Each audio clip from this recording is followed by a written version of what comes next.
Hey guys, today I got an awesome subject. This subject is something that we all run into over here at one time or another, and we see it all around us.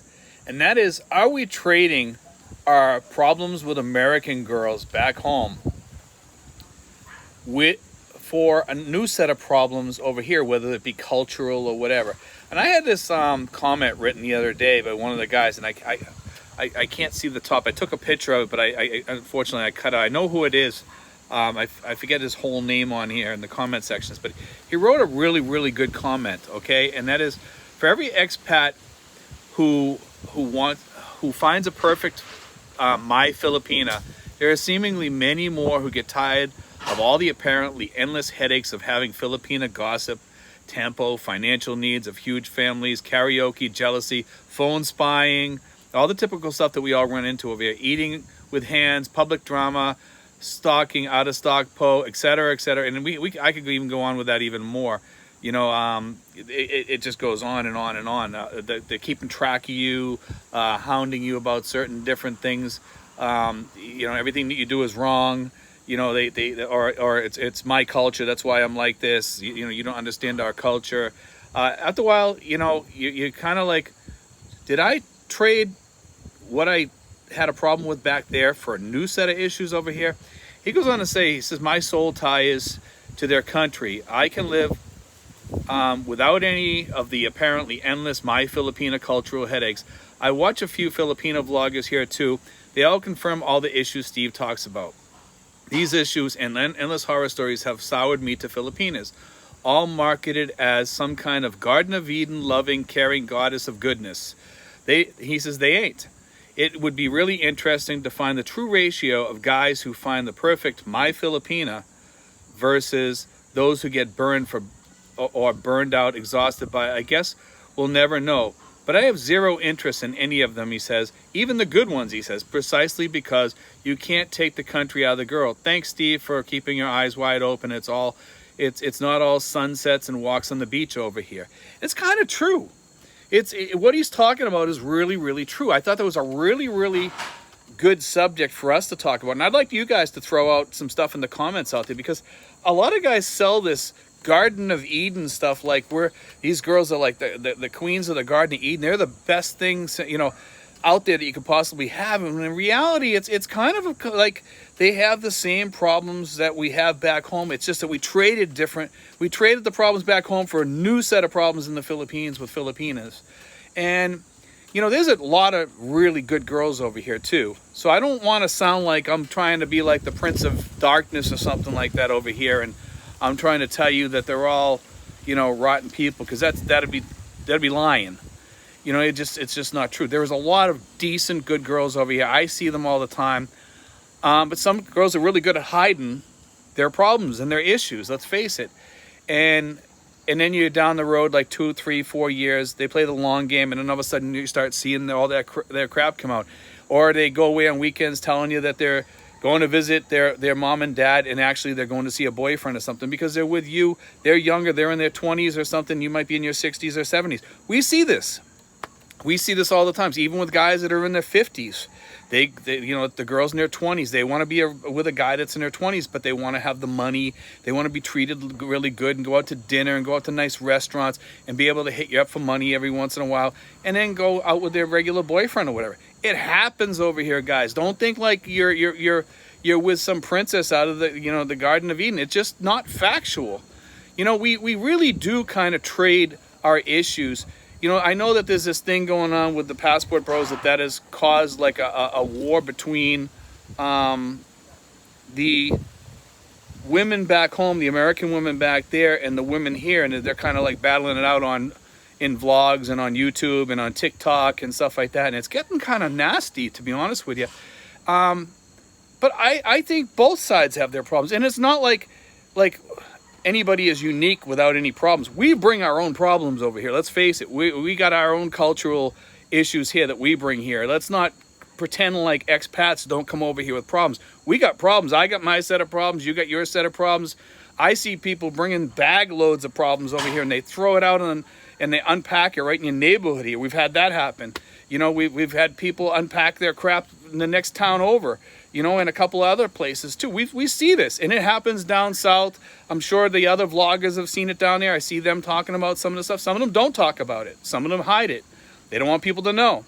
Some people can you know, get around it, or they stay to themselves more because they don't want that crap, you know. But we all see different drama here and different issues, and one of those issues is that everybody has their problems. Filipinas have problems the same as U.S. women have problems, but it's a different set of issues that they bring to the table for us. They have a totally whole different set, and sometimes they hide behind that cultural thing, and they'll tell you, honey, it's a cultural thing. You don't understand. You know, it's a cultural. I should say that then. Well, honey, it's a cultural thing. American culture is different than yours, so that's why I am the way that I am. But if you say that, they jump on your crap. You know what I mean? They're all over you, and that's the way they work. It's really funky that we think that we're coming over here, and these passport bros are coming over here, and they're doing this stuff that they think that they're escaping things. I don't think a lot of these guys have been here long enough. Some of them have, but even those guys, I think once they're here for a year or two, they have to admit that Filipina girls are not perfect either. Yeah, they don't have the feminism stuff. They don't have all that garbage, but they bring all those sets of issues that I mentioned in the beginning, and they wear on you after a while. A lot of things can wear on you after a while here. It really can burn you up after a while. It just kind of pisses you off.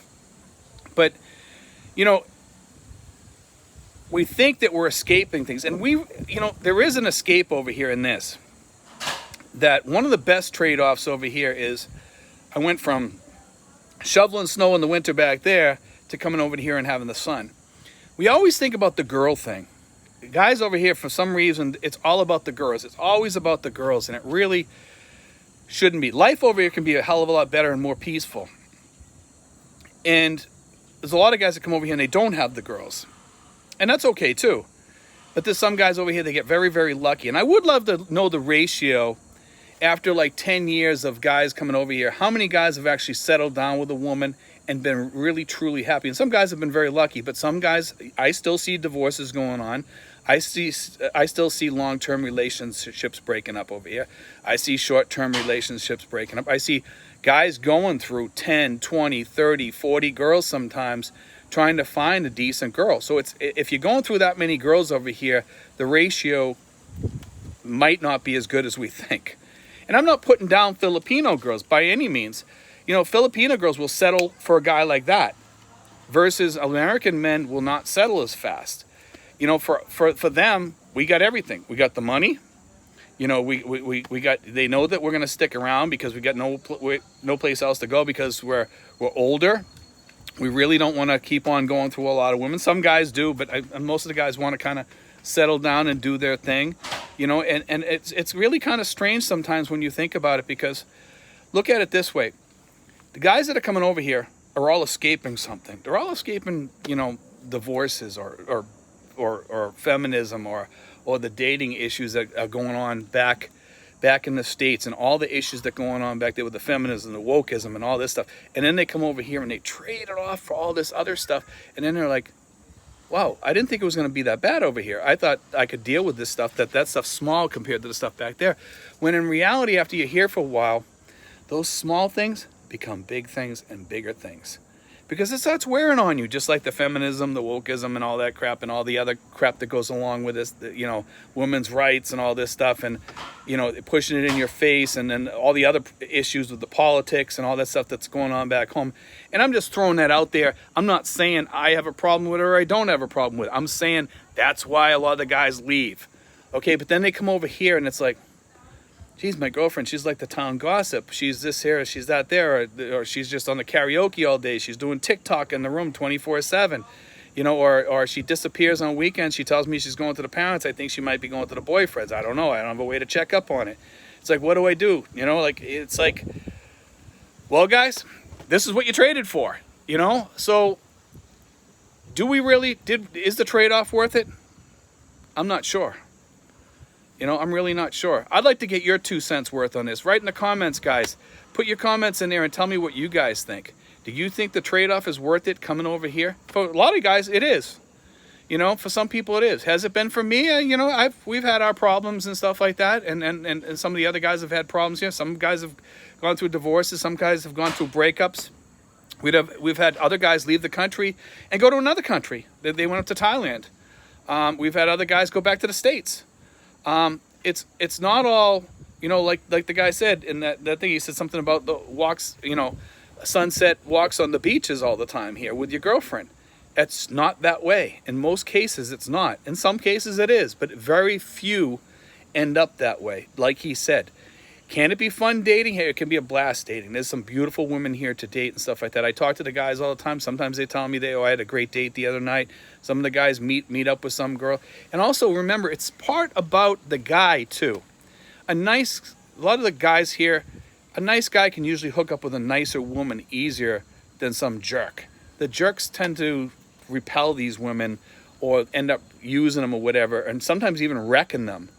A lot of the jerks come over here, they wreck good women. A woman that has been through one or two expats usually is kind of wrecked by them in a way. They get angry after they've been with an expat because they see the problems with the U.S., the problems with U.S. men.